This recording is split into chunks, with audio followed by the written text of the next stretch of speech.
Chaque pluie n'est pas nécessairement porteuse d'une bénédiction, en tout cas en ce qui concerne la ville de Moneditou.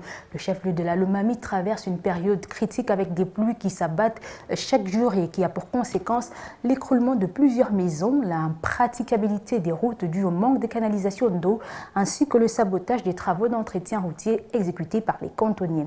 Notre explication dans cette correspondance de Sylvain Fizet. En dehors des érosions qui évoluent à une vitesse de croisière, les pluies qui s'abattent quotidiennement dans la ville ferroviaire de Moneditou sont à la base de plusieurs dégâts matériels.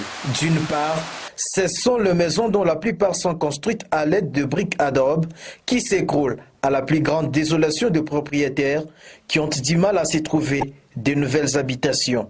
Plus de 15 maisons détruites par les vents violents et pluies ont été répertoriées au quartier Kanana dans la commune de Moussadi au cours de ces mois de décembre. Les propriétaires ont accouru dans les familles d'accueil pour s'y réfugier. De l'autre part, c'est les routes qui sont pratiquement impraticables. Après chaque pluie, il faut attendre au moins 1 heure pour espérer arriver chez soi sans faire trop de gymnastique pour les piétons. Cette situation est due au manque de canalisation d'eau selon plusieurs ingénieurs spécialistes en la matière. Ce pluie sabote également les travaux d'entretien routier qui sont en train d'être effectués par les cantonniers. Sur la nationale numéro 2, à l'entrée du centre-ville de Moneditou, la lutte anti-érosive est vraiment combattue par les eaux de ruissellement. Mais ce qui est vrai est que le mois de décembre a été toujours caractérisé par les abondantes pluies dans cette partie de la RDC.